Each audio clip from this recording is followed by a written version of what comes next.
بسم اللہ الرحمن الرحیم۔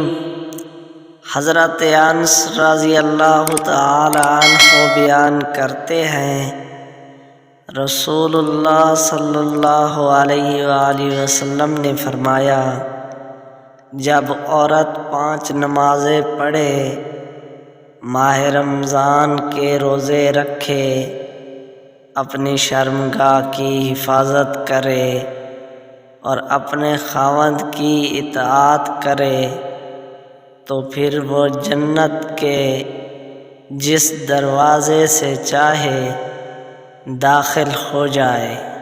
روایہ ابو نعیم۔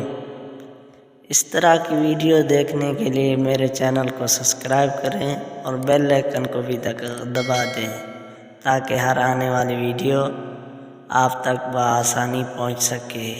تو ملتے ہیں نیکسٹ ویڈیو میں۔ اللہ حافظ۔